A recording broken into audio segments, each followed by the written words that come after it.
ব্ৰিয়ন যদি তোমালোকে সমৰ্থ পৰ্টেলত সিউটিৰ জৰিয়তে যদি তোমালোকে এডমিশন কৰিম বুলি ভাবি আছা তেন্তে সিউটিৰ যোনটো ফাৰ্স্ট ৰাউণ্ড যোনটো মেৰিট লিষ্ট হয় ইতিমধ্যে ঘোষণা কৰিছে মেৰিট লিষ্টটো কেনেকৈ চাব পাৰিবা বাকি এডমিশন কেতিয়ালৈকে তোমালোকে কৰিব পাৰিবা ডকুমেণ্টছ কি লাগিব এডমিশন ফিজ কিমান লাগিব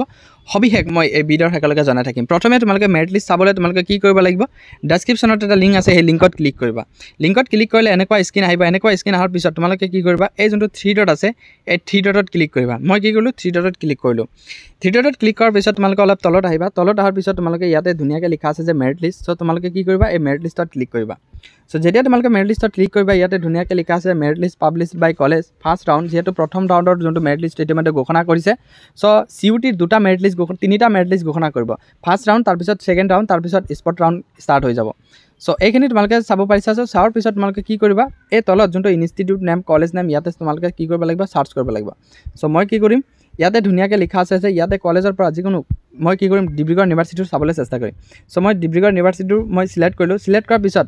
যদি ইয়াতে তোমালোকে চাব বিচাৰা ইয়াতে ডিব্ৰুগড় ইউনিভাৰ্চিটি বহুতো মেৰিট লিষ্ট আছে ডিপাৰ্টমেণ্ট ওৱাইজ মেৰিট লিষ্ট আছে সো তোমালোকে যোনটো ডিপাৰ্টমেণ্টত এপ্লাই কৰিছিলা সেইটো ডিপাৰ্টমেণ্ট তোমালোকে ইয়াৰ পৰা মেৰিট লিষ্টত ক্লিক কৰিলে ধুনীয়াকৈ পাই যাবা সো মই কি কৰিম ফিজিক্স ডিপাৰ্টমেণ্টৰ এটা মেৰিট লিষ্ট চাবলৈ চেষ্টা কৰিম সো মই কি কৰিম ইয়াতে মেৰিট লিষ্টত ক্লিক কৰিলোঁ মেৰিট লিষ্টত ক্লিক কৰিলে ধুনীয়াকৈ ইয়াতে আহি যাব নিজৰ নিজৰ নামটো ইয়াতে ধুনীয়াকৈ লিখা আছে ওপৰত তোমালোকে যদি চাব বিচাৰা যে সিউটি ৰাউণ্ড 1 সিউটি ক্লাছ 12 বেছ মেৰিট লিষ্ট যোনসকল ছাত্ৰ ছাত্ৰীয়ে তোমালোকে সিউটি এক্সাম দিছিলা যোনটো কমন ইউনিভাৰ্চিটি এণ্ট্ৰেন্স টেষ্ট দিছিলা সেই টেষ্টৰ যোনটো স্ক'ৰ কাৰ্ড আছিলে সেই স্ক'ৰ কাৰ্ডৰ জৰিয়তে যেহেতু তোমালোকে ডিব্ৰুগড় যিকোনো ইউনিভাৰ্চিটিত এপ্লাই কৰিছিলা তোমালোকৰ এই মেৰিট লিষ্টটো ইতিমধ্যে পাব্লিছ হৈছে সো নিজৰ নামটো যোনটো কলেজত এপ্লাই কৰিছিলা সেই নামটো তোমালোকে সাৰ্চ কৰি কিনে তোমালোকে নিজৰ নামটো চাই কিনে এডমিশ্যনৰ কাৰণে প্ৰচেছটো আৰম্ভ কৰা বা এডমিশ্যনৰ কাৰণে ৰেডি হৈ থাকা সো যেহেতু তোমালোকৰ মেৰিট লিষ্টৰ নাম আহিছে যোনসকল ছাত্ৰ ছাত্ৰী এই মেৰিট লিষ্টৰ ফাৰ্স্ট ৰাউণ্ডৰ নাম নাই তো তোমালোকে ছেকেণ্ড মেৰিট লিষ্টৰ কাৰণে ৱেইট কৰা ছেকেণ্ড মেৰিট লিষ্টৰ নাম নাথাকিলে তোমালোকে স্পট ৰাউণ্ডত যাই কিনে তোমালোকে এডমিশ্যন কৰিব পাৰিবা 100% তোমালোকৰ এডমিশ্যন হ'ব কোনো ষ্টুডেণ্টক ৰখি নাযায় যে আমাৰ সিউটিৰ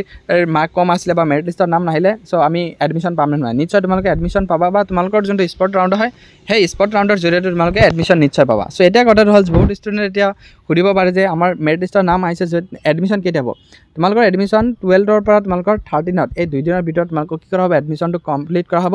বাকি তোমালোকৰ আকৌ ছেকেণ্ড মেৰিট লিষ্টটো 14ত ষ্টাৰ্ট হৈ যাব যদি তোমালোকৰ এডমিশ্যনটো ফ্ৰী কৰিব খোজা তেন্তে তোমালোকৰ ফেমিলি ইনকাম 2 লাখতকৈ তলত হ'ব লাগিব আৰু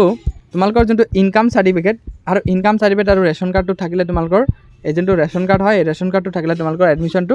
ফ্ৰী হৈ যাব